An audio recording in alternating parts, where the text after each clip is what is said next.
So I see you're all watching avidly, seeing yourselves on the screen there. Stuart, what's it like seeing yourself, you know, now you are a chart act? What's that like? It's great. It's a great feeling. To watch that as well is strange. Yeah, to see it on TV, yeah. Tell me a little bit, Joe, about the process that's got you here, because everyone knows now that the charts have changed. Yeah. And this is clearly to your advantage. Well, I must admit, we have taken advantage of it. We owe a lot of it to our manager, Gary, who found out about the kind of chart rules changing about 3 or 4 months ago, decided that would be a good time to release a single.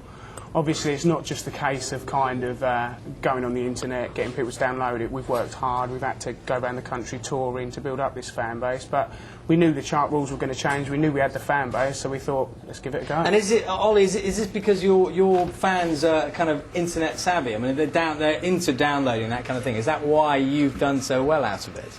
Yeah. It's a straight way.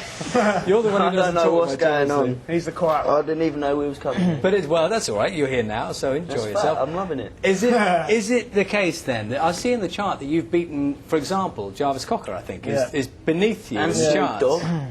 and Snoop Dogg as well. So I mean, that's an extraordinary situation. It's great. It's great. I think a lot of our fans are always on the internet.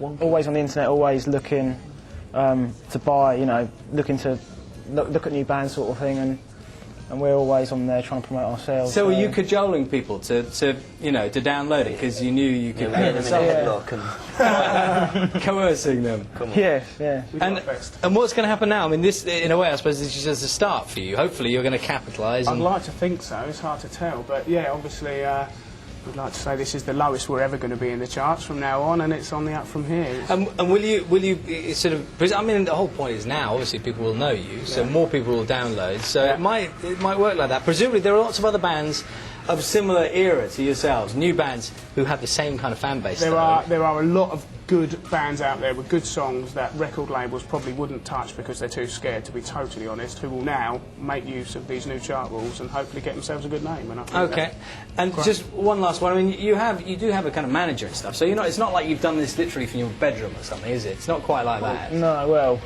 sort of. Is it? Well, we're always on the internet, so we're always talking to fans and replying to fans. But our manager Gary does all of the work really. And we started recording in the bedroom, so technically it was done from bedrooms, quite a lot of it. He's not a professional manager either, really. It's more, he was someone who kind of originally looked at the band, liked us, and said, "Oh, well, I'll give you some help." Black Steel and Borrow is quite poignant, really, because that's what we've done for the last 2 or 3 years. All of us, we make it up as we go along.